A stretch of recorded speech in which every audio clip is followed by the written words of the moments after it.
Poor girl was drugged and woke up as the billionaire CEO's wife. Now the whole city talks. She woke up with a headache and a stranger's breath beside her. Her dress was gone, her memories too, and in the silence she did what broken girls learn to do. She demanded money, not answers.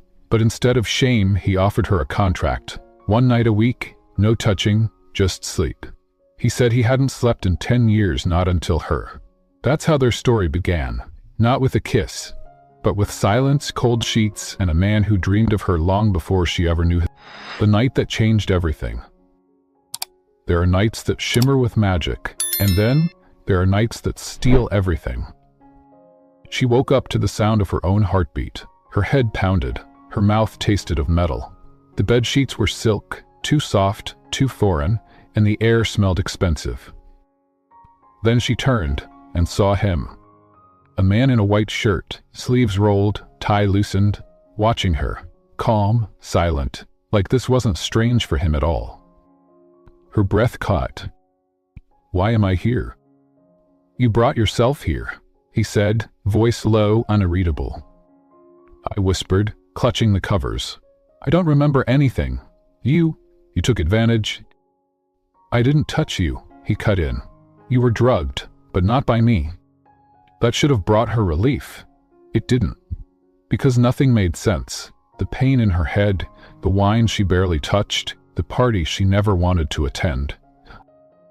"I want money," she said suddenly, her voice broken but brave. "Whatever this was, it ends now." He tilted his head. "How much does forgetting cost these days?" She flinched. 1,000, she said. Her cheeks burned.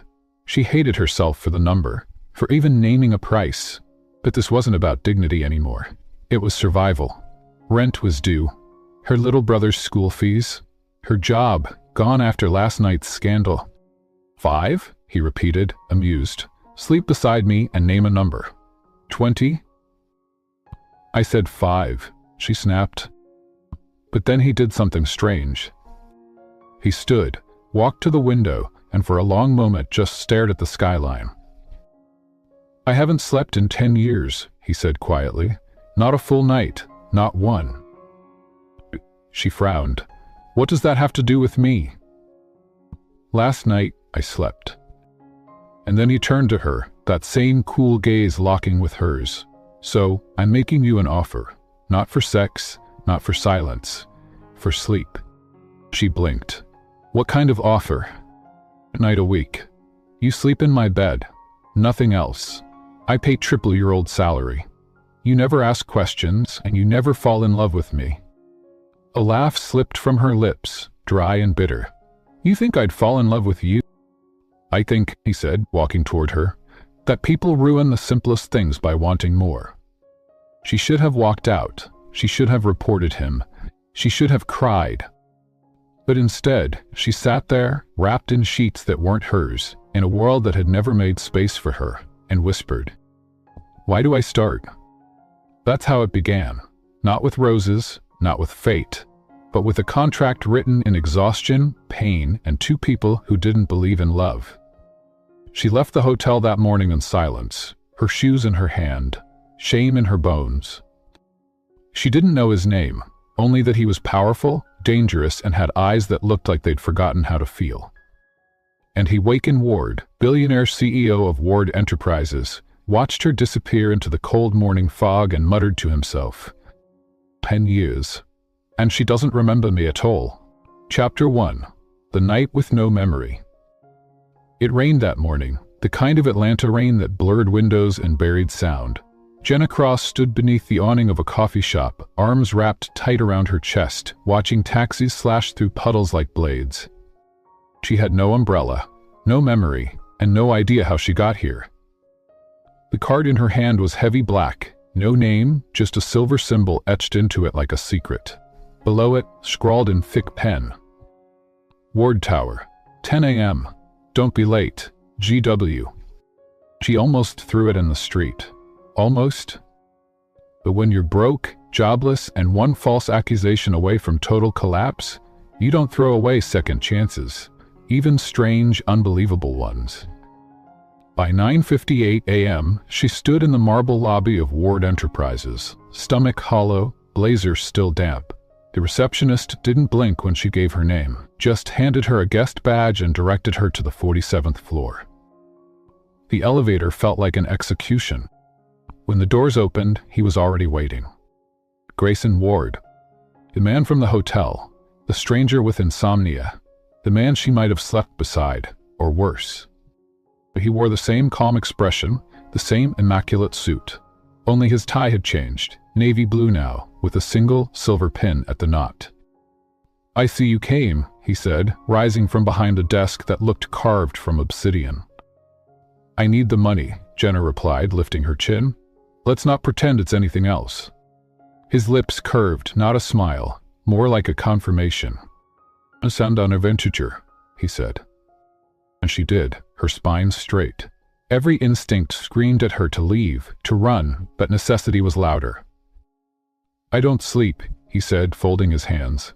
"Doctors, pills, meditation, none of it worked. But when you were beside me, I did. For 7 hours. Dreamless. Peaceful." "You don't even know me," she said softly. He looked at her then, really looked. "On the contrary," he said, "I know you better than you think." She blinked, but before she could ask, he slid a folder across the desk. "Sign this. 1 night a week, you'll be compensated accordingly. No physical contact, no questions, no falling in love." Jenna stared at the contract. "And if I say no, I'll find someone else," he said smoothly. "But I won't sleep." Silence filled the office like fog. Jenna picked up the pen. She signed. The first night, she didn't sleep at all. She lay on the edge of the bed in his penthouse, fully clothed, curled into herself like armor. Grayson lay on the opposite side, already breathing evenly. As promised, he didn't touch her. He just rested. And for hours, Jenna stared at the ceiling, wondering what kind of man could fall asleep beside a woman whose name he barely used. What kind of woman agrees to a deal like this? That she needed the money. Not for shopping, not for pride. For her brother's tuition, for her mother's hospital bills, for the life that kept falling apart every time she tried to tape it back together. At 3:41 a.m., she finally drifted off. And for the first time in weeks, the dreams didn't chase her. The days blurred into rhythm. Monday morning's coffee runs, Tuesday night's sleep contract, Thursday boardroom assistant. She was never more than 5 feet from Grayson Ward, and yet she never felt further from knowing him. He spoke in clipped phrases, praised with nods, criticized in silence. But then there were moments, fleeting, strange moments. Like when she spilled coffee on his suit, and he didn't flinch, just handed her his jacket and said, "You're shaking, sit down." Or when he overheard her on the phone with the hospital and, without a word, cleared her medical debt by morning. She tried to thank him. He waved her off. "Gratitude makes things messy," he said. "Let's not be messy." But one evening, as they rode the elevator down from a shareholder event, something changed. Jenna leaned against the mirrored wall, heels in her hand, exhausted. "I'm not falling in love with you," she murmured, half asleep. "Just so we're clear." Grayson turned to her. His reflection caught the light, soft, almost human. "I'm not asking you to," he said, "but you already did, once." Her eyes snapped open. He didn't answer, just walked out when the doors slid open. Left her standing there, stunned, breathless, and suddenly afraid. Because what if the stranger from that night wasn't a stranger at all? What if he had known her, long before she ever knew him? Chapter 2. Sleep contract. Jenna Cross had signed her name to things before, job offers, leases, prescriptions, but nothing had ever felt like this. This wasn't a contract, it was a line in the sand. She stared at the marble clock in Grayson Ward's penthouse as the second hand ticked toward 10:00 p.m., her first official shift. Not as an employee, not as a girlfriend. As what? A hired shadow in the night, a heartbeat in the dark, a remedy for a man who hadn't slept in a decade. He emerged from the hallway, shirt untucked, cufflinks in one hand. His usual sleek armor, the power suit, the watch that could buy a car, had been traded for simplicity. A navy Henley, soft, quiet, like the storm had calmed. "You came," he said. "I said I would." Jenna's voice was steady, but her fingers fidgeted at her side. "This isn't romantic. You know that, right?" He tilted his head. "Romance keeps me awake." She rolled her eyes and stepped past him, heading for the guest room she used to change. Not that it mattered. They didn't touch. That was rule number 1. Rule number 2, no talking once the lights were off. Rule number 3, no touching, not even by accident. Rule number 4, no questions, especially about the past. By 10:10 p.m., she was in the bed. He joined 2 minutes later, never speaking. But this night felt different. Not because of the bed or the money, because Jenna was starting to notice details. How he never faced her when he slept, how he wore the same faint cologne, cedarwood and rain, how he always sighed, just once, as he drifted off, like letting go was still foreign. She lay on her back, staring at the ceiling. "What did you mean?" she whispered. "That I already loved you once?" A beat of silence. "You broke rule 4, he murmured beside her. "I know." He exhaled slowly. Not annoyed, not angry. Just tired. "I meant what I said," he finally replied. "You loved me once, a long time ago. You just didn't know it." Jenna turned her head. "Is this some twisted test?" "No," he said. "It's memory." She didn't answer. Neither did he. But sometime between the silence and the truth, she heard it. His breathing deepened, slowed. He was asleep. And beside him, Jenna lay wide awake, suddenly terrified that she'd stepped into a story that had started without her. The next morning, she found a gift on her desk at Ward Enterprises. A plain envelope.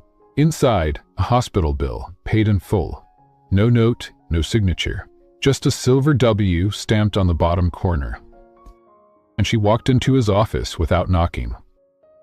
"What is this?" she demanded, slapping the paper on his desk. Grayson didn't look up. "A reimbursement. Consider it interest on your time. It wasn't part of the deal. You needed help. I didn't ask for help." Now he looked up. "No," he said. "But you didn't walk away either." His voice was unreadable, but his eyes, they softened. Just a fraction, just enough. "Jenna," he said quietly, "you've been surviving for so long, you don't even recognize kindness when it doesn't come with a price tag." She swallowed hard. "And what do you want in return?" He stood, walked around the desk and faced her, closer than he'd ever been. "Once in my life," he said, "I want sleep, and maybe not to be alone while I do." Jenna froze. Because for a man like him, that was the most intimate thing of all. Their second night together passed in silence, but something had shifted. Grayson's hand brushed hers when he turned in his sleep. He didn't flinch. She didn't pull away. The third night, she brought tea, chamomile, her grandmother's favorite. He didn't thank her, but he drank every drop. The fourth night, she arrived late, drenched from a thunderstorm, makeup smudged. "You could have called a driver," he said, towel in hand. "I don't take rides from strangers," she replied. "I'm not a stranger." "No?" she asked. "Then tell me what I'm doing here." I paused. "You're saving me," he said, "whether you mean to or not." 2 weeks passed. Then 3. And somewhere in that space between midnight and morning, she realized the contract was no longer about sleep. It was about proximity, about the kind of nearness that didn't need words. Grayson was still cold, by day commanding, silent, unreachable. But at night, he breathed. With her. And sometimes, in the quiet, she thought she saw it. A man who knew loneliness like she knew shame. But on the fourth week, something shattered. Press got a tip. A USB had been stolen from Ward Enterprises. Confidential data. And the footage showed Jenna in the hallway, bag open. The arrest was swift, brutal, public. Grayson didn't show up at the police station. He didn't return her calls. He didn't respond to her lawyer. For 3 days, she sat in a cold cell, heart unraveling, wondering if she had been a fool. Then, on the fourth day, he appeared. Black suit, rain-soaked shoulders, no expression. He handed the officer a folder. "Security footage from the West Corridor," he said. "You missed the switch." 10 minutes later, she was free. He never said a word, just opened the umbrella and waited. In the silence between them, she finally broke. "You let me rot in there?" "I was gathering proof." "I trusted you," she said, voice trembling. He looked at her eyes, darker than she'd ever seen. "I trusted you wouldn't run." They stared at each other in the storm. Neither of them moved.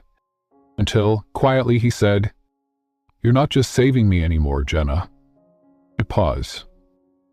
"I think you're remembering." Chapter 3. The Girl with Scars. Ward Tower was a cathedral of glass and ambition. People whispered Jenna Cross's name like it was a curse or a warning, soft enough to deny but sharp enough to wound. She heard it in elevators, felt it in the pauses after laughter. That's her. The one from the USB scandal? Once she slept her way into the CEO's penthouse. She's still working here? Must be something he sees in her. Jenna kept her head down. To let them talk. They hadn't been the ones in a holding cell for a crime they didn't commit. They didn't know the sting of betrayal or the humiliation of being fingerprinted while reporters shouted your name. She walked through the office like a ghost who remembered what it was like to be loved, and now only haunted by the idea. And the worst part? Grayson never said a word. He cleared her name. He stood by her legally. But emotionally? No apology, no conversation, no explanation for why he waited 3 days. He just resumed the contract one night a week. No touching, no questions, just silence. And silence, Jenna had learned, was the most expensive thing of all. Friday, 11:27 p.m. She lay awake in his bed again, this time facing the window, watching lightning thread the Atlanta sky. Behind her, Grayson slept, or pretended to. She wanted to speak, to scream, to demand why he hadn't come sooner. Instead, she whispered, "I didn't know about the USB. I didn't steal anything." A pause. "I would have told you if you had just asked." He didn't answer. But after a long beat, she heard him shift behind her. The space between them grew smaller, barely an inch now. And his voice, low and bare, said, "I know." She turned, surprised. His eyes were open, and for once, they didn't look like steel. They looked tired. "I didn't believe it," he said. "Not for a second." "Then why didn't you come?" He exhaled, a sound like regret. "Because I needed to be sure, and if I had come too soon, I might have destroyed something I wasn't ready to lose." "Why was that?" "You," he said quietly. Jenna blinked. The words landed heavy and soft, like snow on fire. "I've been hurt too," he said, barely audible. "I've trusted people who smiled while they held the knife." She felt the sting in his words, the weight behind them. And in that moment, she understood. They were two people shaped by betrayal, by memory, by nights they couldn't erase. That Monday, the company held its quarterly board review, a high-stakes affair where reputations rose and fell on a slide deck and a smile. Jenna had been preparing her proposal for weeks, a new expansion plan for Ward Enterprises' sustainability division. Smart, cost-efficient, heartfelt. Grayson hadn't even glanced at it. "You'll present it to the board," he said flatly. "Not me." She blinked. "Alone? Alone?" You want your name cleared? Then take the stage. It was brutal, but fair. Jenna stepped into the glass-walled conference room at 9:00, iron sharp, chin high, laptop in hand. The board members barely looked at her. A few even smirked at them. She clicked the first slide and began. She didn't rush, didn't fumble. She told them why the project mattered, why it would save the company money, why it would save lives. And when she finished, no one clapped. They just looked to Grayson, who hadn't said a word the whole time. He leaned back in his chair, folded his hands, and said, "She'll be heading the initiative. Effective immediate." Murmurs erupted. One director started. "I trust her," Grayson said. "You should too." That was it. Stamp, seal, power. Jenna stood frozen. Because in that moment, something shifted again. Not just in the boardroom, but inside her. This wasn't just a contract anymore. She mattered here. She had earned her place. That night, she didn't sleep. Neither did he. They lay in silence until 2:00 ION when Jenna finally sat up. "I do you do it?" she asked. What? What do you pay me to sleep beside you?" He was quiet for so long, she thought he'd ignore the question. Then softly, "We was 15. I watched my father die in front of me. Heart attack. Instant. We were fishing." She turned, breath caught. "We were the only one who ever made me feel safe," he said. "After that, I couldn't sleep. I couldn't trust the dark not to take something." Jenna's chest ached. "I've tried everything," he continued. "Therapists, pills, women, nothing worked." He looked at her. "Until you." She didn't know what to say, so she reached for his hand. But this time, he didn't pull away. But the next morning, the whispering returned. At the elevator, in the halls. "Did you hear about Jenna?" And found out who her father was. Jenna's blood ran cold. She knew that tone, that pause before a secret. She didn't wait. She stormed into HR, then legal, then the file was there. Her father, accused, never charged of harassment when she was 16. He died before the case closed. She'd buried it, changed her name, ran from it. But now someone had leaked it. By noon, it was on a gossip blog. CEO's mistress is daughter of accused predator. The comments were vicious. She sat in the lobby of Ward Tower, phone in hand, heartbreaking. She thought she'd healed. She thought she'd earned this. But shame always finds a way back. A hand touched her shoulder. Grayson. He didn't speak, just walked her to the car, drove in silence, took her to the only place where walls didn't watch. His family's lake house, empty, quiet, safe. She stood on the dock, wind in her hair, and whispered, "I should have told you." He stepped beside her. "I should have told you," he said, "that I knew." And she turned, stunned. "I saw the file the first day you interviewed," he admitted. "But I also saw the girl in the photograph, and I remembered." Jenna's breath caught. "You remember me?" He nodded. "High school. You handed me 2 tickets to a fair after I failed my math test. Said, 'Don't give up on magic.' I never forgot." She stared at him. "This time, I've been waiting for you to remember too." She didn't speak, just reached for his hand. And this time, when their fingers touched, there were no rules left between them. Only truth, only scars, and 2 people who finally saw each other completely. Chapter 4: The CEO's Enemy's Girlfriend. There's a certain kind of silence in a ballroom. It doesn't come from the absence of sound, the crystal laughter, the clicking heels, the soft clink of glasses. It comes from the moment a woman walks in, and everyone else stops breathing. That was the silence Jenna felt when she stepped into the gala. Ward Enterprises' annual Founders Night. 100 executives in gowns and black ties, champagne flowing, cameras flashing.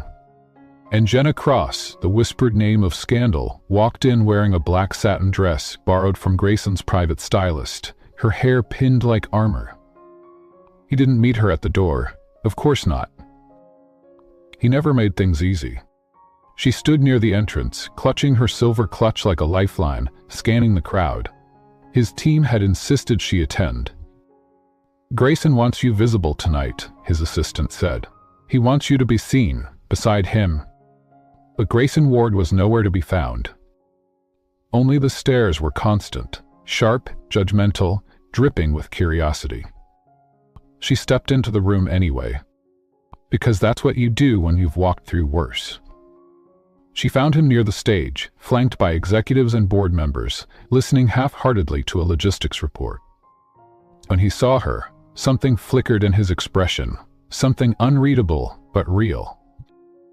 He didn't smile, he didn't speak.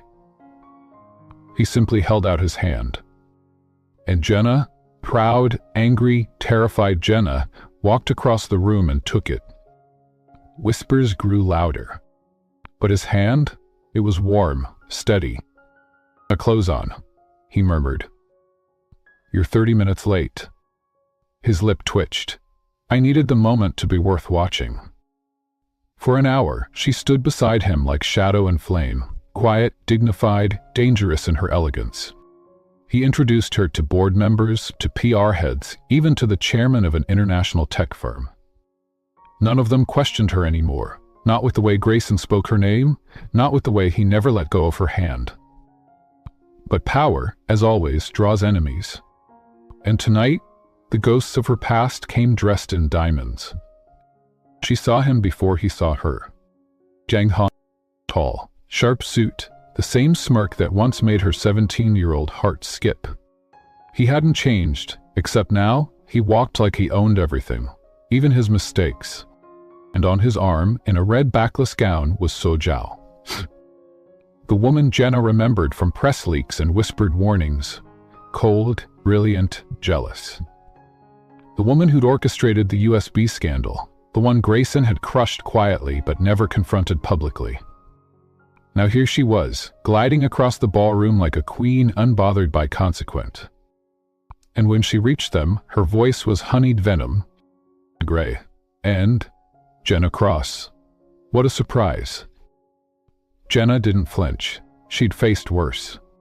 But Grayson said coolly, "I assumed you'd be in Dubai." "I flew back for the event," she said, smiling too sweet. I couldn't miss watching her try to play Cinderella. Jenna opened her mouth, but Grayson beat her to it. "You mean the woman who broke your silence with a single spreadsheet?" he said, raising a brow. "Yes, she tends to have that effect." The smirk vanished from Jiao's face. "Careful, Grayson. Some of us keep better receipts than others." Jiang Han chuckled beside her. "Still cleaning up after your little assistant?" Grayson turned to him slowly. His voice dropped an octave. "Still riding my company's coattails." The air went sharp. Jiao stepped closer to Jenna, voice low, almost too soft to hear. "Be careful who you tie yourself to, Jenna. Men like him only sleep beside women they plan to." Jenna met her gaze. Then maybe he finally found someone worth dying for. Jiao blinked. Jenna turned her back, and Grayson, without hesitation, followed her into.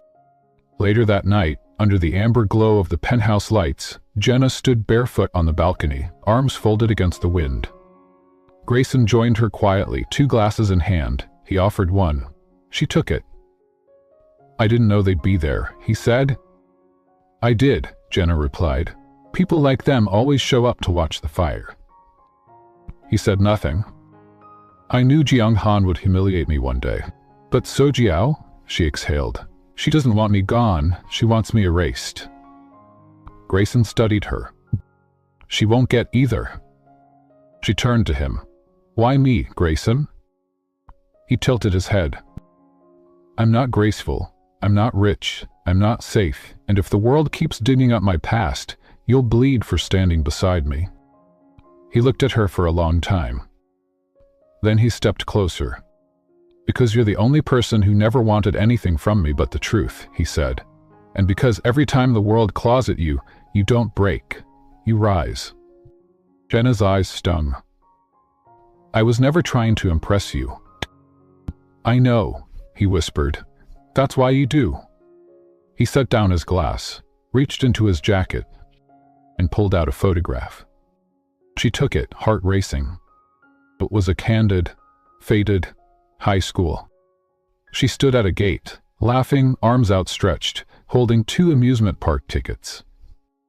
Grayson younger, awkward, caught in the corner of the frame, staring at her like she was sunlight. She covered her mouth. "I carried that picture through college, through mergers, through loss," he said. "Every woman I ever met after you reminded me of what she wasn't." Jenna's hands trembled. "Why now?" she asked. "Why not then?" He smiled faintly. "I wasn't brave enough." She met his eyes. "I'm not either." "Then let's be afraid together." And for the first time, no contracts, no rules, she kissed him. Not because she was his cure. Not because he was her protector. But because in that moment, they were just 2 people who remembered each other completely. Chapter 5. The USB that broke her. Some betrayals don't come with blood. Some come as silence, in a hallway you've walked 1,000 times. It happened on a Wednesday, just after lunch. Jenna was walking back from the design floor, coffee in one hand, a folder in the other. The building buzzed as usual, polished heels on tile, soft chimes of elevator bells, clipped voices echoing down glass corridors. And then, everything stopped. A hand gripped her arm, firm, unfamiliar. "Miss Cross, you'll need to come with us." 2 men in gray suits, security.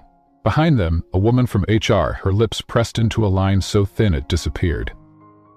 "What's going on?" Jenna asked. They didn't answer.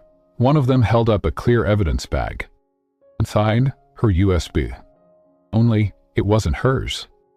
23 minutes later, Jenna sat in the HR conference room under a blistering row of white lights. Across the table, a compliance officer, a legal rep, and a printed document with a time-stamped security. "You were seen entering the executive server room at 11:48, a woman from legal said, flipping through a packet. "Unscheduled, unauthorized. A minute later, this USB was plugged into the mainframe. Internal documents were copied." Jenna blinked. "That's not my USB." "You were the only person captured on the hallway cam," compliance added. "No other employees logged in during that time."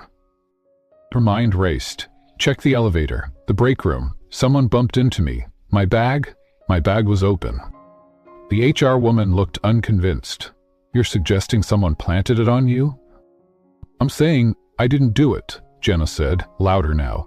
"You can check my badge history. I've never even accessed that floor alone." "We already did," legal replied. "Today was the first time." Jenna's breath caught. She looked at the camera in the corner, silent, watching. And in her chest, a cold, thick truth began to form. This was planted. This wasn't a mistake. This was war. That night, Grayson didn't come. He didn't call, didn't text, didn't storm in like he had during the first scandal. And for the first time in weeks, Jenna sat alone in her apartment, the silence louder than any courtroom. The screen of her phone glared at her. Still no word. What if he believes them? The thought hollowed her out. He had defended her name once. But this time the evidence was too clean, too perfect. She poured herself a glass of water with shaking hands. She hadn't cried, not yet. She didn't deserve to. Because she should have known this city didn't offer second chances. It offered traps with better lighting. The next morning, they told her to work from home until further notice. Which was code for, "You're already guilty. We're just waiting for your signature to make it official." She packed her desk in silence, as no one said goodbye. Only one person stopped her at the elevator. Pecker. The junior copywriter from marketing. Kind, soft-spoken, always nervous in meetings. She reached out, squeezed Jenna's arm. "I know it wasn't you." Jenna blinked. "How?" Becky swallowed. "Because bad people don't stay late helping interns fix slide decks. They don't bring extra umbrellas. They don't survive everything you've survived and still show up." Jenna's throat tightened. "Thank you." Becky looked like she wanted to say more, but the elevator dinged and the moment was gone. She didn't go home. She didn't know where she went. She walked, blocks and blocks through downtown Atlanta, past the coffee shops, the skyscrapers, the flashing crosswalks. She ended up in front of the courthouse, not by intention, but by some cruel twist of memory. The same courthouse her father's case had been tried in, the same one she swore never to walk near again. And for the first time in a long time, Jenna let herself cry. Not because she was weak, but because she was tired. Of fighting, of defending, of always being the girl no one fully believed. That evening, her doorbell rang. She didn't move. It rang again. When she opened it, Grayson stood there, rain in his hair, coat soaked through. He said nothing, just held up a flash drive. Jenna stared at it. "This is from the west hallway camera," he said, voice low. "The one the board didn't check." Her pulse quickened. "I found the real footage. Someone switched it during submission. And you were right." He stepped forward. "A woman bumps into you, drops something in your bag. Her face is obscured, but..." Jenna cut in. He nodded. "I knew it," she whispered. "I knew it." Grayson's jaw clenched. "She wanted you out of the company, out of my life. She's been watching you since the gala." "And you believe me now?" Jenna asked, her voice shaking. "I believed you the whole time," he said, "but I needed to be sure, because the moment I go to war for you, Jenna, I don't hold back." The next day, Ward Tower buzzed with a storm of emails. A private investigation, a leaked security file, a public apology to Jenna Cross. And most shocking of all, So Jiao's resignation, effective immediately. Grayson handled it all with surgical precision. But when it came to Jenna, he hesitated. He stood outside her office that afternoon, staring through the glass. She was back at her desk, typing, headphones on, the world watching her again. She looked up, saw him, and for once, she smiled. Not because the storm was over, but because this time he stayed. That night, as they lay side by side again, Jenna whispered into the dark, "Why did you really come back?" Grayson didn't answer at first. Then, "Because I couldn't stand the idea of you thinking you were alone." She turned to him. "Am I still just a contract to you?" He looked at her. Olivia nodded. He said, "You're the only thing in this life that wasn't written in ink."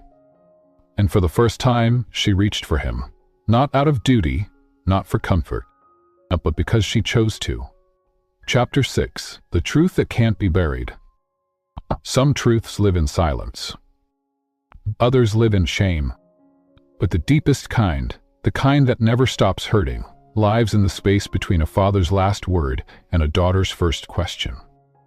It started with a headline. CEO's partner linked to historic scandal. Jenna didn't have to open it. She already knew. The father's name, the accusations, the old court records that never cleared, never closed. It had taken one reporter, one old tip, and now the past she had buried was clawing its way to the surface. Again. She sat at the kitchen table of Grayson's lake house, phone face down, coffee untouched. Grayson entered from the hallway, shirt unbuttoned at the cuffs, hair still damp from the shower.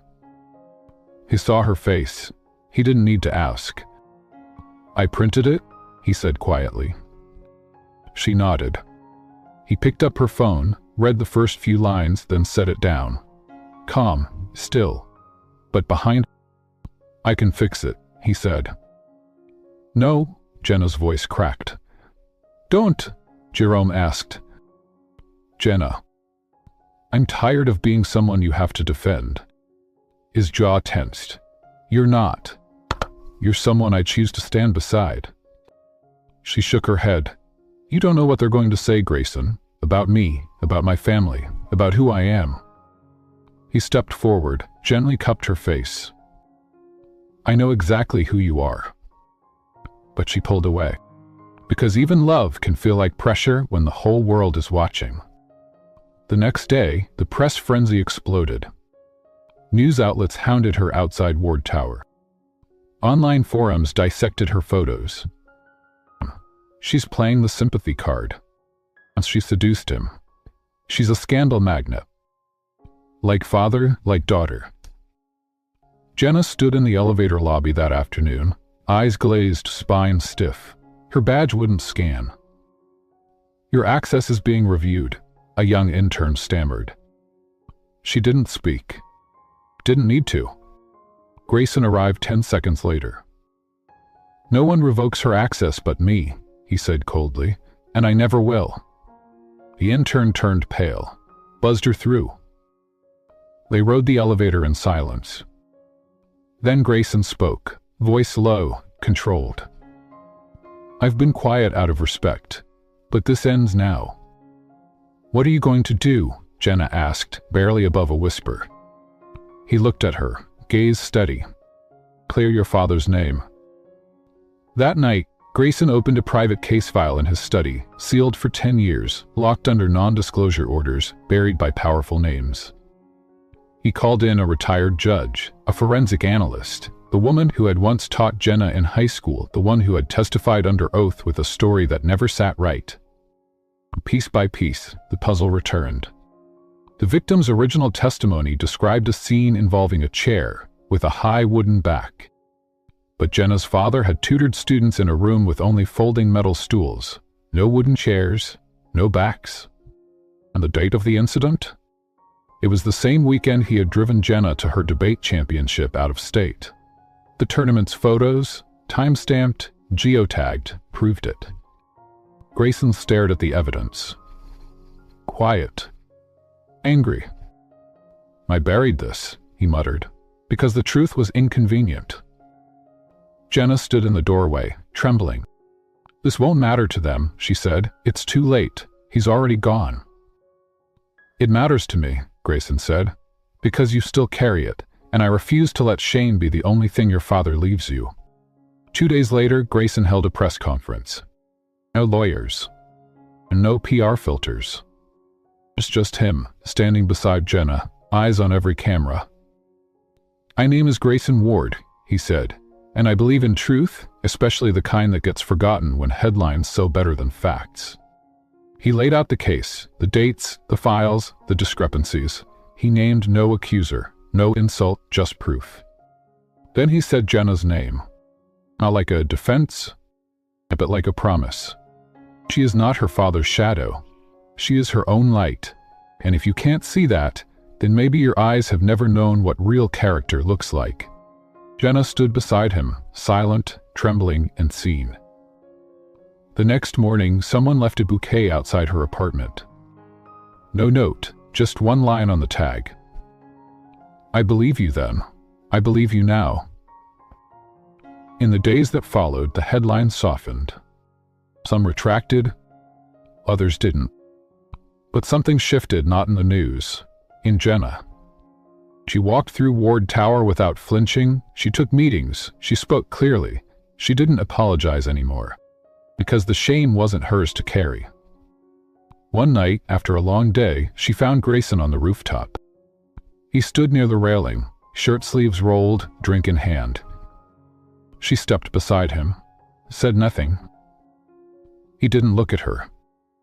I keep thinking about that photo, he said. The one from high school? He nodded. I wanted to tell you, back then, that you changed me, but I didn't know how. You just did. They stood in silence. Wind brushed her hair across her face. He reached out, tucked it behind her ear.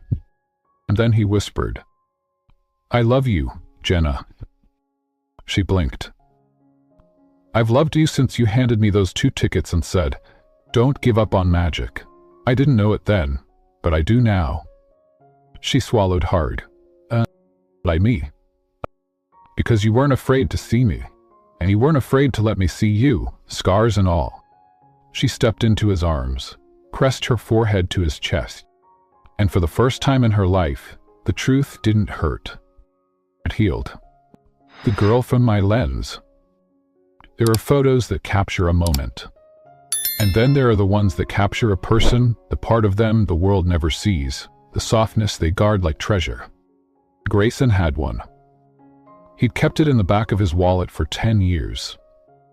A faded photo, slightly bent at the corners, a girl in a school uniform holding 2 carnival tickets, smiling with all the courage she didn't know she'd need. That girl had been Jenna. She just didn't know it yet. The night he showed it to her, the air in the penthouse had felt different, warmer, calmer, like something heavy had finally been set down. Jenna sat curled on the couch, legs tucked beneath her, barefoot in one of his white button-down shirts. Grayson stood across from her, the photo in his hand, quiet, nervous in the way powerful men rarely are. "Why, I said you loved me once," he said softly. "I didn't mean it to hurt you." Her eyes lifted. "You didn't." He knelt, handed her the photo. She took it, slowly. The moment she saw it, she froze. "That's me. It's at a state fair in Savannah. You gave me those tickets after I failed my math midterm, said I needed to believe in something fun again." "I barely remember that day," she whispered. "I remember everything," he said. She looked up. "Why didn't you tell me sooner?" "Because I wasn't the kind of man who deserved the girl in that photo. Not yet." She studied the image. The way she laughed with her whole body, the brightness in her eyes. A younger version of herself who hadn't yet learned to flinch at every good thing, who hadn't been humiliated or abandoned or accused. The girl, she said, touching the photo, was brave, stupid maybe, but hopeful. "She still is," Grayson said. "She's just forgotten." Jenna blinked fast. "Why did you keep this?" "Because I knew," he said, "if I ever lost my way, she'd be the one to bring me back." Later that night, they lay side by side, not touching, but closer than they'd ever been. The lights were off. The silence between them was soft now. Not distance, just calm. Jenna whispered, "Grayson? Were you looking for me all this time?" He turned to her, voice rough. "I wasn't looking for anyone, but every time I walked into a room, I hoped you'd be in it." She closed her eyes, and for the first time in years fell asleep without fear. The next day, Jenna received a call she never expected. Springfield Gazette, a small-town reporter, said she'd heard about the reopened case and wanted to interview Jenna, not about the scandal, but about what surviving looked like. Jenna hesitated. "Why me?" The woman answered, "Because most people who get shamed disappear. You didn't." And yes, the article ran 3 days later under the title, "She Didn't Run, The Quiet Courage of Jenna Cross." It didn't go viral. It didn't trend. But Becky from marketing printed it and pinned it to the staff bulletin board. And Grayson framed it, hung it in the corridor outside his private office. A week later, Grayson invited Jenna to his home in Charleston, the place he grew up, the place he never took anyone. It was a white Colland estate just outside the city, wrapped in moss-draped oaks and old secrets. Jenna stood in the doorway, struck by how still it felt. "No one lives here?" she asked. "I visit once a year," he replied. "On the day my father died." She looked at him. "That was the last day you slept."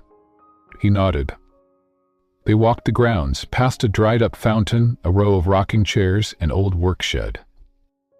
"This is where I took the photo," he said, pointing to a hill behind the house. "That was the camera, and you were standing right here." Jenna walked to the spot. The air smelled of pine and salt and memory. She turned to him. "Was I what you remembered?" "No," he said. She frowned. "You were more." That night, he kissed her like a man who had waited a lifetime. It wasn't hurried. It wasn't staged. It was quiet, slow, honest. And when they made love, it wasn't desperate. It wasn't reckless. It was healing. Jenna cried afterward, not from pain, not from shame, but because, for the first time, she felt chosen. Not for what she survived, not for who her father was, not for how well she could stay silent, but because she had been seen and loved anyway. The next morning, Grayson found her sitting on the porch, blanket around her shoulders, watching the sunrise. He sat beside her, handed her a mug of black coffee. She smiled at him, sleepy, bare-faced, safe. "I'm scared," she admitted. "Of what? Nothing's gonna take this away." He looked at her for a long time, then said, "Even if the whole world burns down, I'll still be sitting right here, with you." She leaned her head against his shoulder and whispered, "Then, I think I'm finally home, much after 8. So, Gyota's last trap." The trap wasn't loud. It didn't come with sirens or legal threats. It came with silence, with precision, with the kind of cruelty that waits for joy and then strikes. 2 weeks after Charleston, Jenna returned to Ward Tower with something unfamiliar in her chest. Peace. She no longer feared the elevator's reflection, no longer winced at whispers. Even the headlines had gone quiet. Her father's name finally cleared by both public record and private truth. Grayson was different too. Softer at the edges, still powerful, still respected, but now his gaze lingered longer when he looked at her. His hand found hers in passing, his voice gentler in meetings when she offered ideas. They weren't hiding anymore, and that made them a threat. It happened at the Warden Partners product launch. A massive event, live-streamed, covered by every media outlet in the Southeast. Jenna, now interim director of brand strategy, had been chosen to co-present with Grayson, her first public-facing event in years. She wore navy, a structured dress, minimal jewelry, clean lines. "You look like the CEO," Grayson had whispered backstage, adjusting her mic. "I thought you were the CEO," she teased. He leaned in. "I know who runs this company." They stepped on stage together. And for the first time, Jenna felt she belonged to the future. But the moment the cameras rolled, the trap was sprung. In the middle of Jenna's segment, a woman in red strode down the aisle, heels clicking like gunshots. "Sujao," muttered Volume. Security moved, but she raised her badge, still valid from her former board membership. Then she turned to the press row, pulled a microphone from her purse, and said, "Before you all invest in Ward's shiny new future, perhaps you'd like to meet the real Jenna Cross." Gasps. Cameras pivoted. Flashes exploded. Jenna froze. Her throat went dry. Grayson stepped forward. "Security." But Joe raised a hand, calm, controlled. "I have no intention of disrupting your launch," she said smoothly. "I simply believe in transparency. Isn't that what good leaders do?" Then she turned to Jenna. "You lied about who you were," she said. "You hid your name, your past, your father's scandal. You manipulated sympathy and leveraged power." Jenna didn't move. Not until Jiao lifted a folder, a sealed juvenile report. "I have here a suppressed transcript showing Ms. Cross was removed from her high school after allegations of physical altercations." "That's enough," Grayson snapped, stepping between them. "No," Jenna said, voice shaking but loud. "Let her finish." Jiao smiled. "Are you sure, dear? Truths tend to sting." "I've lived through worse." The room was dead silent. Jenna turned to the cameras, her palms, but she stood tall. "While I was 16, she said, I shoved a boy into a locker because he wouldn't stop groping girls in the hallway." Gasps. "I didn't report it, I just reacted. The school chose to handle it quietly. My father took the blame, and the press like now made sure we never forgot." She paused, met Jiao's eyes. "But here's the truth you can't bury under shame. I don't regret defending myself or anyone else." Then she looked at the press. "You want a quote? Here it is. I've been many things, a scared girl, a reckless one, even a silent one. But I've never been a liar." She stepped off the stage. Grayson followed without hesitation. The room erupted not in scandal, but in applause. Because when a woman tells her truth without flinching, even power listens. Backstage, Jenna collapsed into a chair, trembling. Grayson crouched beside her, took her hand. "How'd you stop me?" he whispered. "Because if I keep letting you shield me," she said, "I'll never believe I deserve to stand beside you." He kissed her hand. Gently. "We already do." That night, Kiao was removed from all remaining holdings, her badge revoked, her public support collapsed. But the real victory didn't come in her defeat. It came later, in Jenna's inbox. Message. No subject line. Just this. "My name is Carla. You don't know me. I was the girl in that hallway. Thank you for what you did back then. I never got to say it, but you saved me. I'm a mother now. My daughter's safe because you weren't."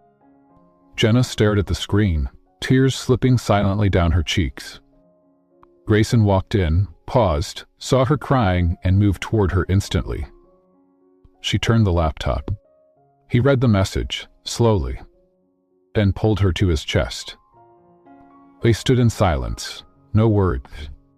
Just breath, just history, just healing. Later in bed, Grayson asked, "Do you still wish I'd spoken up sooner?" Jenna shook her head. "While you were gone," she whispered, "I might have met the boy, but I'd have missed the man. The press, the proposal, the past." The rain fell like a secret that morning, soft, constant, as if the sky couldn't decide whether to break or heal. Jenna stood at the window of Grayson's penthouse, wrapped in one of his shirts, staring down at the Atlanta skyline. Everything looked the same, but everything inside her had changed. They'd survived the scandal, cleared her father's name, exposed Sojiao. But it wasn't peace she felt now, it was weight. A weight that comes when you realize the next step is no longer about survival. It's about choice. Grayson came up behind her, wrapped his arms around her waist. "Any for your thoughts," he murmured against her. She leaned into him. "You don't want them." "I do." She turned, looked up at him. "You've done everything for me, protected me, fought for me, even believed in me before I believed in myself. But this, us, it scares me more than anything." "Why?" he asked, his voice low. "'Cause it's the first time I don't know how to win. I don't know how to be loved back." He was quiet for a long moment. Then he pulled away, gently, and reached into his jacket pocket. Small black box. Jenna's breath caught. He opened it. Inside was a ring. Simple, elegant, no grand gem, no garish shine, just a single band of brushed gold. Engraved inside, "Don't give up on magic." Her words, from a lifetime ago, from a version of herself she'd long forgotten. He knelt, not because it was performative, but because it was true. "Jenna Cross," he said, "I don't want a perfect life. I don't want a clean one. I want this, the mess, the scars, the history. I want the girl who handed me those tickets. I want the woman who never stopped fighting, and the nights where we barely sleep, and the mornings where we just breathe." He held up the ring. "Marry me, not because I saved you, but because we saved each other." She couldn't speak. The tears choked everything. So she nodded and whispered, "Yes." The news broke within the hour. Grayson Ward proposes to Jenna Cross after clearing her name in historic case. Some headlines were skeptical, others were cruel. But most were quiet. Because something about that image, him kneeling, her crying, the rain misting around them, didn't look staged. It looked real. Because it was. The next few days passed in a blur. 2 interviews, messages, congratulations. But the most unexpected moment came from a letter. Handwritten, delivered by courier, no return address. Jenna opened it carefully. Inside, on heavy cream paper, was a simple message. Jenna, I watched the press conference. I was wrong about your father, and I was wrong about you. I can't change what I said when I asked you to leave, but I hope this note can say what my voice never could. You deserved better. Jenna dropped into a chair, stunned. Not because her mother had written, but because her mother had apologized. Grayson found her like that, holding the letter like it might burn. He didn't ask. He just pulled her into his lap, held her while she cried and whispered, "We can forgive them without going back to who we were." That night, they didn't sleep. They lay in bed, hands entwined, speaking softly. About the wedding. About the future. About whether love like this could really last. And when Grayson touched the inside of her wrist, the place she used to hide when she was anxious, she said quietly, "I used to trace scars there in my mind." "I know," he replied. "I don't anymore." He brought her hand to his lips. "That's because they're healing," he whispered. "Because of you?" "I'll never forget that night," he said, "because of us." In the early hours of dawn, Jenna sat up and grabbed a pen. She pulled a small notebook from the nightstand and began to write. Not a contract. Not a statement. Just one sentence on the first page. "This is the story of how I learned I was never too broken to be loved." She tore it out, slipped it into Grayson's jacket pocket for him to find later, and curled back into his arms. Because sometimes the most powerful vow isn't spoken. We lived. Chapter 10. The Ring and the Real Sleep. There was no ballroom. No red carpet. No applause. Just candlelight flickering across wood-paneled walls, the quiet hush of a Georgia spring evening, and two people standing barefoot in the middle of a lakeside cabin, where love had finally stopped being complicated. Jenna Cross wore no veil, just a soft ivory dress, her hair in loose waves, her eyes brighter than he'd ever seen them. Grayson Ward wore no tux, just a white shirt with the sleeves rolled up and the ring she had already placed in his hand. Only 3 people stood with them. Marla from PR, who brought flowers, Becky from marketing, who cried before it even started, and Robert, the company's former driver, the one who'd once walked Jenna to the gate after her worst day, now officiating because a man who's driven billionaires can surely deliver a vow. It was small, unseen, and perfect. Grayson took her hand. "I spent a decade not sleeping," he said, "because every time I closed my eyes, I saw everything I lost. But then you walked in, furious, scared, brave, and said 5 words that changed my entire life." He smiled. "I want money for this." The room laughed softly. "I thought you were the storm," he continued, "but you were the roof. You were the warmth. You were the girl from a photo I never let go of." He slipped the ring on her finger, the one engraved with the line that had once made him believe in magic again. Jenna held his hand tightly. "I thought love was the thing that left," she said. "I thought it was something you had to beg for, prove yourself worthy of.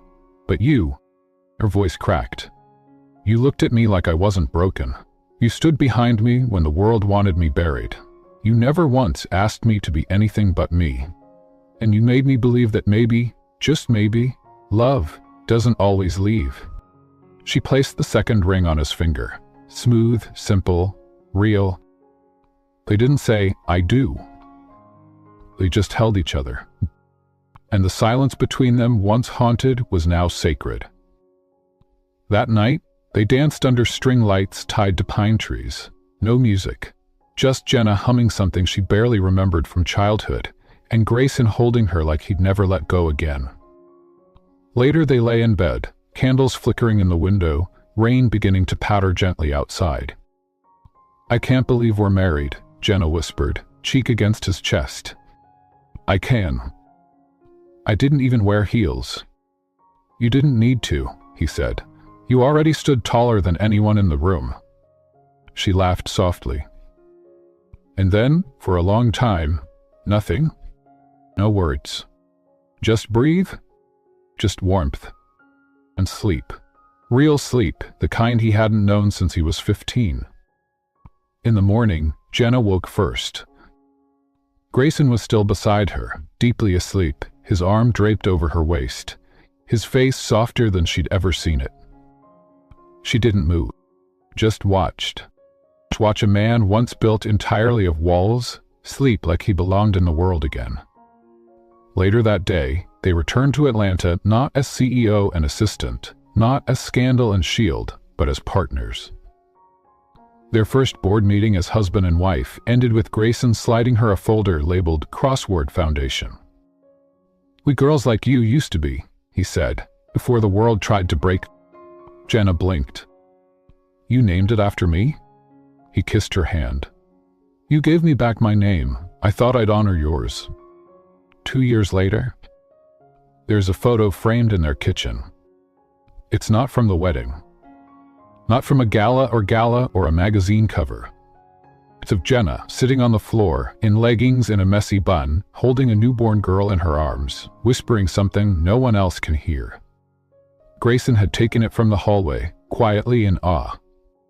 He titled the photo, "The Real Sleep." Because that night, when their daughter finally stopped crying, when the house was dark and safe and still, he looked over at Jenna and said, "I think we're finally home." What it means to be chosen. Some people search their whole lives for the kind of love that walks in with flowers and fireworks. But the truest love doesn't arrive with noise. It arrives with silence. It arrives when someone stands beside you while the world turns its back. When they see you not despite your scars, but because of them. When they whisper, "You're safe now," and mean it. That's what Jenna Cross found. Not a man who saved her, but a man who stayed. A man who saw the version of her that even she had forgotten, the girl who gave away 2 fare tickets to a boy with tired eyes, never knowing that kindness would echo back, 10 years later, in the form of a ring, a vow, and a second chance at home. And she never wanted the title. Not the headlines, not Mrs. Ward. All she ever wanted was to stop running. And finally she did. Not because the world stopped trying to break her, but because she no longer let it. She chose love on her terms, in her time, with someone who didn't need to be convinced she was worth it. So if you're reading this, and you've ever been told you're too complicated, too scarred, too hard to love, remember this. You don't need to be simple to be chosen. You don't need to be perfect to be held. And the kind of love that's real, the kind that lasts, won't ask you to shrink. It will ask you to stay. If you've ever been Jenna, if you've been abandoned, doubted, or told to hide your story, I'd love to hear from you in the comments.